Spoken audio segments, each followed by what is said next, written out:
Aujourd'hui, nous allons parler d'une expérience terrifiante à l'asile abandonné de Saint-Rémy. Que s'est-il passé là-bas? C'est un témoignage de Lucas B.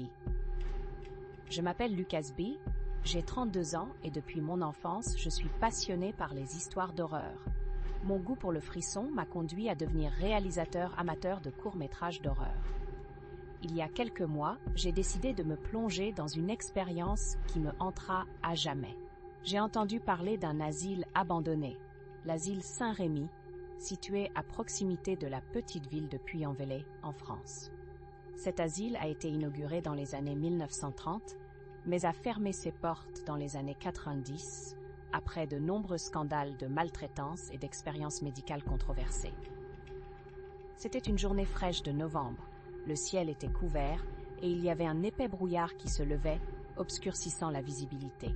Accompagné d'un ami, Simon, également passionné d'histoire et d'exploration urbaine, nous avons décidé de nous aventurer dans cet asile, attirés par la promesse de découvrir son passé sombre. Nous sommes entrés par une porte en fer rouillé qui s'est ouverte avec un grincement sinistre. L'intérieur était horrible, rempli de graffitis, de débris et d'odeurs de moisissure. Mais tout cela, c'était presque banal comparé à ce qui allait suivre. Dans un premier temps, l'exploration était fascinante. Nous avons trouvé un ancien bureau, avec des dossiers bleus encore en place, des photographies jaunies par le temps d'anciens patients et des instruments médicaux d'un autre âge. Nous avons même rencontré des vieux muraux, certains avec des inscriptions étranges et macabres qui nous ont fait frissonner d'excitation. Mais à mesure que l'heure avançait, une sensation d'angoisse a commencé à s'installer. Un souffle glacial semblait passer à travers les couloirs, et je ne pouvais m'empêcher d'avoir l'impression que des yeux nous observaient.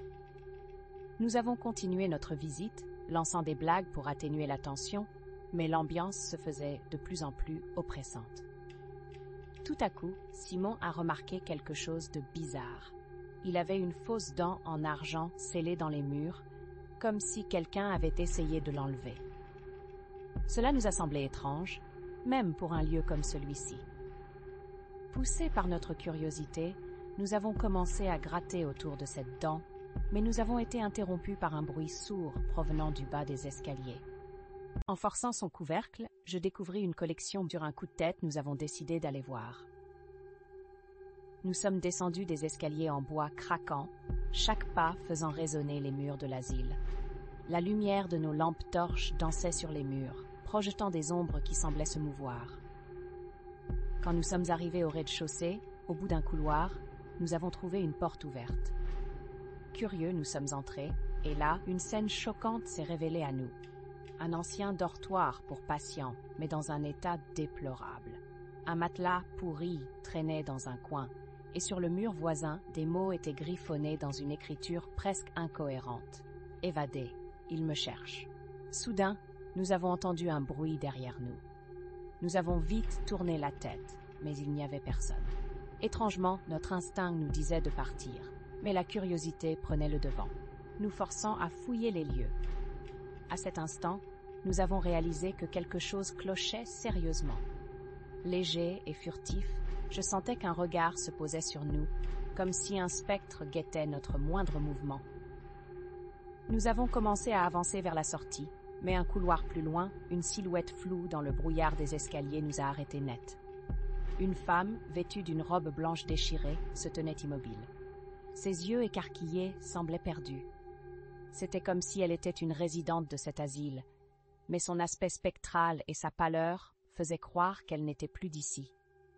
Elle murmura quelque chose que je ne pouvais comprendre, mais son ton était désespéré. Mon cœur battait dans ma poitrine si fort que j'en avais mal. Je me suis retournée, gesticulant pour inciter Simon à partir, mais il était comme paralysé par l'effroi. La porte par laquelle nous étions arrivés était maintenant fermée, et un grincement se faisait entendre derrière nous. « Je vous en prie, ne partez pas. » Elle murmura encore. Cette voix m'a glacée jusqu'aux os. Simon et moi, rassemblant notre courage, avons voulu nous enfuir, mais une peur irrationnelle nous retenait. Était-elle l'esprit d'un patient échappé, une manifestation d'erreur passée? Je sentais les murs se refermer sur nous. Les visages aux murs, les photographies des anciens patients, Tous semblaient se tourner vers nous. En toute hâte, je me suis mis à frapper contre la porte, jusqu'à ce qu'elle se brise finalement. Nous avons couru, ou plutôt nous avons volé, dans les couloirs obscurs, entendant des cris désespérés derrière nous. À l'extérieur, le brouillard semblait se dissiper, mais l'air était toujours chargé de terreur. Nous avons tenté de comprendre ce qui nous était arrivé. Qu'est-ce qui avait bien pu se passer dans cet endroit? Était-ce réellement des esprits tourmentés, ou étions-nous victimes de notre propre imagination? J'ai souvent pensé à cette femme, son regard désespéré et ses mots murmurés. Ces souvenirs hantent encore mes nuits. Je ne suis plus jamais retournée à l'asile Saint-Rémy, mais à chaque fois que je passe près de Puy-en-Velay, une partie de moi se demande si elle est encore là, attendant d'être libérée de son triste sort. En fin de compte, les couloirs de l'asile m'ont révélé une terrible vérité. Ceux qui cherchent à fuir leur passé ne doivent jamais ignorer les ombres qui les guettent. Parfois, la meilleure chose à faire est de laisser ces lieux se reposer en paix.